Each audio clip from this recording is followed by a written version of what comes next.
Bonjour, chers frères et sœurs en Christ, peuple du monde entier, nous remercions encore le Seigneur pour ses retrouvailles. Toutes choses, vraiment, lui revient, toute la gloire lui revient. Aujourd'hui, on va s'arrêter un peu. Il n'y aura pas de découverte, mais il est bon, des fois, de pouvoir s'arrêter et rendre témoignage. Aujourd'hui, je vais vous rendre un témoignage. Le témoignage, souvent, c'est bon parce que ça peut vous booster, vous donner aussi du courage. Il y a quelque chose que j'ai vécu et c'est tout cela mis ensemble qui m'a encouragé à venir devant vous. Donc, on va y aller. Je ne pouvais pas le garder pour moi seul. Donc, je vous le disais au départ là-bas que j'étais passée par des péripéties. Et dans ces péripéties-là, c'est vrai, beaucoup de choses qui se sont passées. Et une fois, vraiment, on est passé par des, vraiment, on dirait des attaques. Bon, on a perdu beaucoup de gens, des membres de la famille, vraiment de manière subite, en moins de 3 mois. Le plus dramatique même était la maison de mon jeune frère qui avait pris feu. C'est passé dans les news à Abidjan là-bas. On a perdu 3 membres de sa famille, ses 2 enfants, sa belle-sœur. C'était vraiment trop. Donc, après ça encore, je ne me sentais pas bien, j'avais mal aux pieds. Voilà. Rien comme ça, j'avais mal aux pieds. J'ai été voir les médecins. Ils m'ont dit que ça, là, on pouvait vraiment rien faire pour ça. Je crois que c'était de la blague. On a fait la radio, tout. Généralement, ceux qui ont la chance, il y a des trucs qu'on appelle des chaussures qu'on appelle les New Balance. C'est ce qu'ils portent. Et c'est les personnes âgées même qui ont souvent ces problèmes-là. Mais sinon, dans mon cas, je ne pouvais porter seulement que des tapettes, des sandales. Ce qu'on appelle chez nous en Côte d'Ivoire, je m'adresse aux Ivoiriens surtout, des en entendant. C'était tout. Je me suis dit, quoi? Moi qui suis habituée à porter des talons. Moi, j'ai commencé à porter les talons depuis l'âge de, je dirais presque 4 ans. 4 ans à peu près. 4 ans, 5 ans. Parce que mon père m'a acheté ce qu'on appelait les mocasses. Les gens de ma génération le savent. Donc, depuis l'âge de 4 ans, je portais toujours des mocasses, des hauts talons. Mais on m'a dit que je ne pouvais plus les porter. De jour comme de nuit. Qu'il pleuve ou qu'il neige. Je portais seulement que des sandales. Je me rappelle même, je suis tellement habituée à porter des talons que quand j'allais pour la première fois donner naissance à ma fille aînée, j'étais allée en talons quand j'étais en travail. Les sages-femmes même se moquaient de moi, elles me disaient, mais tu vas bientôt oublier ces hauts talons là. Je peux vous dire combien de fois j'aimais les talons. Mais je ne pouvais plus les porter. On dit que c'était comme ça. Et on ne pouvait pas opérer même les pieds. Si on opérait, on pouvait prendre le risque, mais mais ça te paralyse. Et puis une fois, donc, voilà. On m'a même fait un truc, on dit ça va rien faire, mais ça pourrait m'aider un peu, je vais vous montrer ça. La nuit, très encombrant.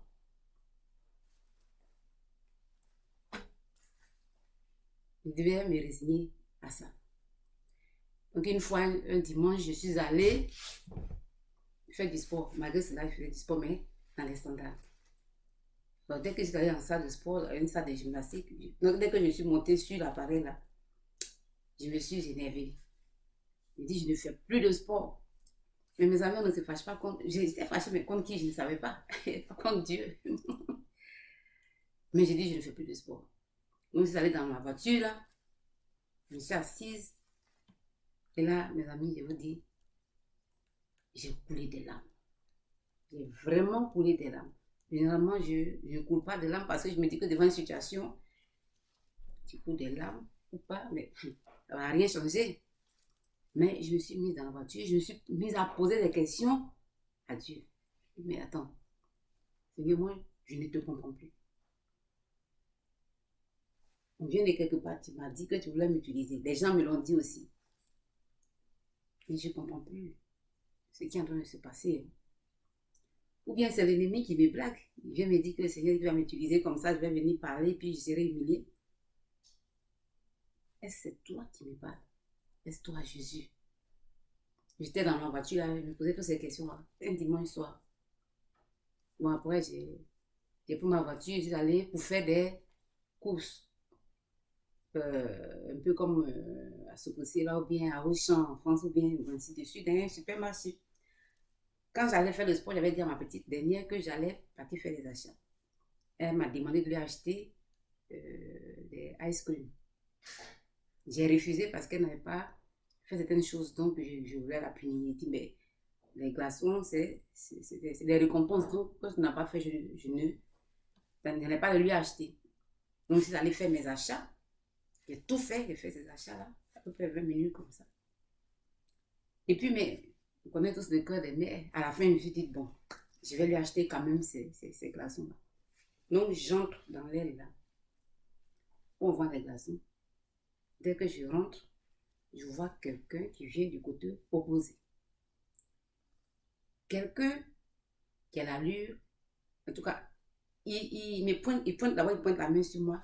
Bon, il a surgi même pratiquement. Il a surgi, il a pointé le doigt sur moi, il a dit, prophétise sur ta vie aujourd'hui. J'ai tiqué un peu, j'ai regardé derrière là-bas. Il dit, non, il n'y a pas derrière. Je m'adresse à toi. Qu'est-ce que tu veux?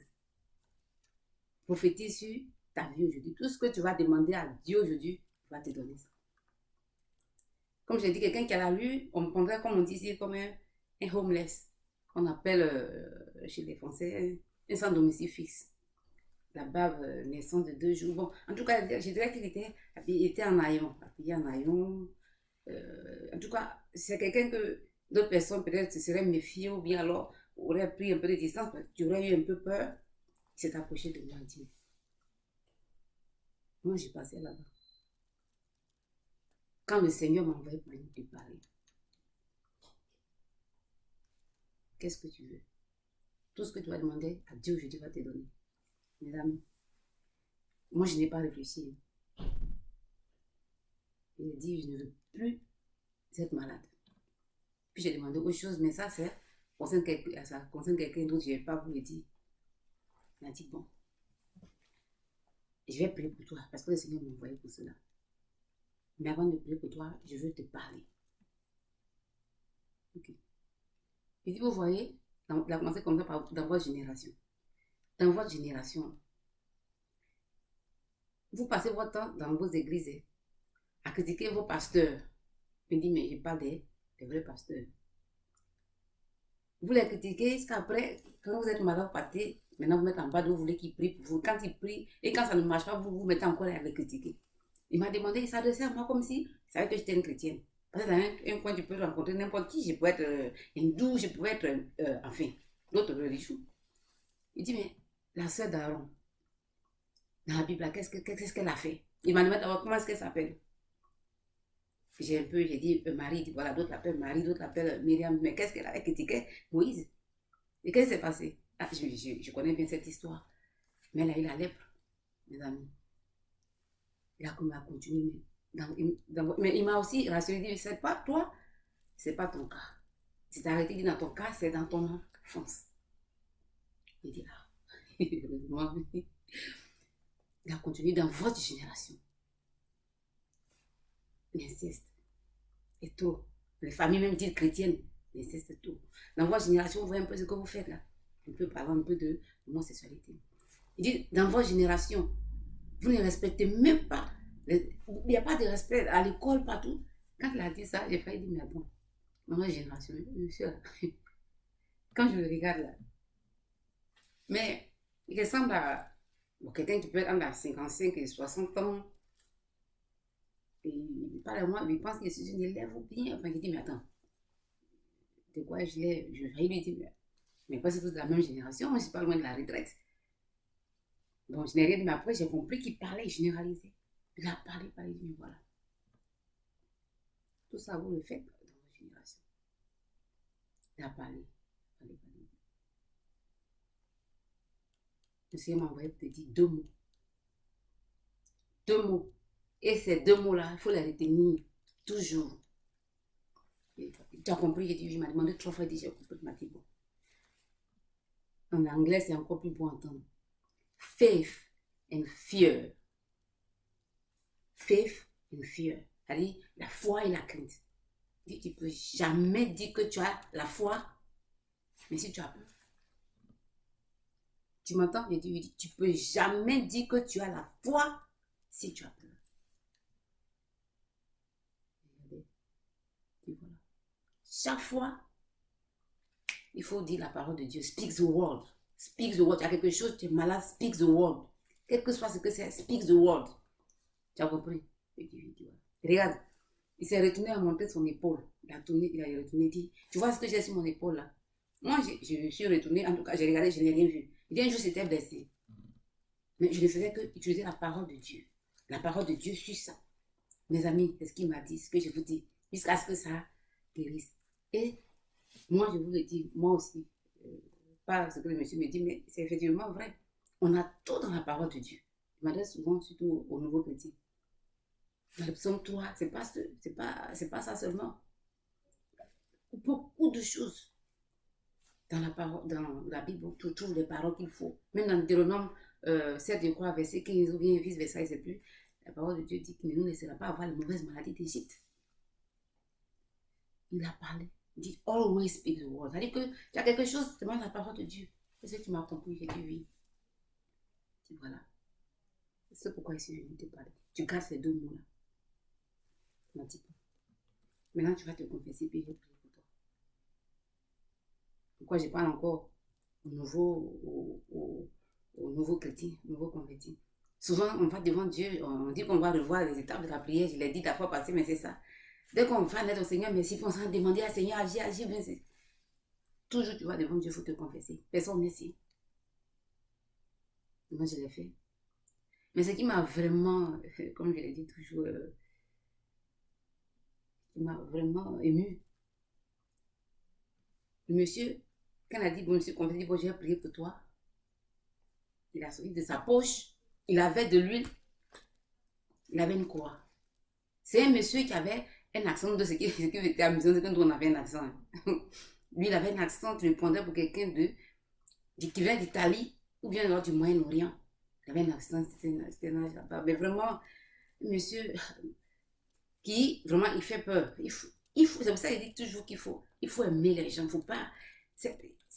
L'humilité est très importante. J'aurais eu peur, mais je n'aurais pas dit qu'il ne s'approche pas de moi. En tout cas, j'aurais perdu. Il a sauté. Généralement, moi, je n'aime pas que les gens m'imposent les mains. Moi, je n'impose pas les mains aux gens aussi. Quand je ne connais pas quelqu'un, en tout cas, un pasteur, avec un témoignage, je n'aime pas. Mais il a sorti l'huile et il m'a imposé les mains, il a prié pour moi. Et au moment de partir, on est passé, on est arrêté là, c'est presque 10 à 15 minutes. En un rien de temps, il m'a parlé de toute la Bible. Au moment de partir, je me suis retenue et dit, Sir, may I please have your phone number? Elle dit que je voulais au moins pouvoir garder le contact avec lui. Parce que avec tout ce qu'il a fait pour moi et tout, il m'a regardé comme ça. Il a souri. Il m'a dit, c'est ça le problème. Même si je le voulais, je ne peux ni te donner mon nom, ni mon numéro de téléphone. Va faire ce pourquoi Dieu m'a envoyé pour venir te parler là. Moi, je passais là-bas, qu'elle m'a envoyé pour venir te parler. Tu le fais, puis c'est tout. Et il est parti, je crois, par la droite. Puis moi, j'étais allée à la caisse, j'étais vraiment très contente. Donc, comme je ne suis pas curieuse, je n'ai même pas regardé où il est parti. Et il est parti. C'est quand je suis arrivée à la maison, le dimanche soir, ceux étaient dans ma cuisine, je me suis dit, mais attends, mais c'est quel homme que je viens de croiser là? C'est un ange que Dieu m'a envoyé ou bien quoi? À peine, tu vois, 15-20 minutes, je me plains, je pleure même.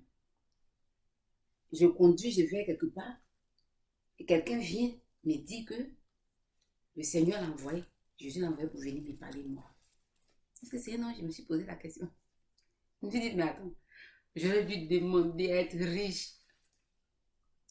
Après, je n'ai pas regardé, j'ai dit non. Puisqu'il m'a dit que tout ce que je dis, je vais demander à Dieu, il va me donner ça. Il dit, mais Salomon n'a pas demandé de l'argent. L'argent n'est pas la chose la plus importante dans la vie. Elle est nécessaire, c'est vrai. Et après, bon, et mes amis, la semaine qui a suivi, j'étais guérie. Je dis, je porte mes hauts talons. Que la gloire revient à Dieu. J'ai été voir les médecins. Parce que chaque 3 mois, on devait faire un contrôle. C'était terrible. Je ne pouvais pas même m'appuyer. J'étais rien. On ne dit pas de médicaments ni rien. J'étais guérie. C'est ce que notre Seigneur Jésus-Christ fait. Mais ce que je vais vous dire, je rends ce témoignage parce que ce mot-là qui m'a laissé, ça m'a vraiment touché. Vous ne pouvez jamais dire que vous avez la foi si vous craignez. Vous ne pouvez pas. Voilà. Et vous allez dans la Bible, là, on nous parle de ne pas avoir peur. N'aie crainte. 365 fois dans la Bible, c'est écrit. De ne pas avoir peur dans la Bible. Ceux qui ne savent pas. Mais quand vous regardez 365 fois, là, ça va avec quoi? Ça s'adapte à quoi? Mais c'est avec... Ça veut dire que c'est une année. Ça veut dire que c'est tous les jours qu'on ne doit pas avoir peur. 365 fois. Quand on est dans la Bible à ce mot-là, n'ayez pas peur. Quand il s'est approché de... Bon, je prends comme ça en désordre. La femme qui fuyait avec son enfant, hein, la maman d'Ismaël, je crois, elle dit, n'aie pas peur. Quand elle allait voir Marie, bien une chose, dit, n'aie pas peur. Ainsi de suite. Les gens ont compté 365 fois. On dit de ne pas avoir peur, mes amis. Donc, n'ayons pas peur. Enfants de Dieu, n'ayons pas peur. Ayons la foi. Quel que soit ce qui arrive, tu vois même que ça ne va pas, mais tu as la foi, Dieu peut faire. Moi, un jour, j'ai vu une émission sur les deux chrétiennes en France. Il y a un monsieur, je crois, je ne sais plus trop, mais une femme qui avait un bras coupé. Il était à l'église, dit que Dieu peut faire. Mais c'est ça la foi, mes amis. Et on doit garder cette foi-là, dans le nom de Jésus. Et c'est tout ceci, la mise ensemble, qui m'a donné la force de venir me présenter devant vous. Moi, je n'allais jamais sur les réseaux sociaux. Je l'ai dit, je n'ai même pas principe de comme Facebook. Mais je dois partager. Si je reste comme ça, je serai rebelle. En tout cas, que la main de notre Seigneur Jésus-Christ merci nous, il nous garde, qu'on demeure dans la foi et qu'on se retrouve prochainement pour résumer ce qu'on a vu. Shalom, shalom.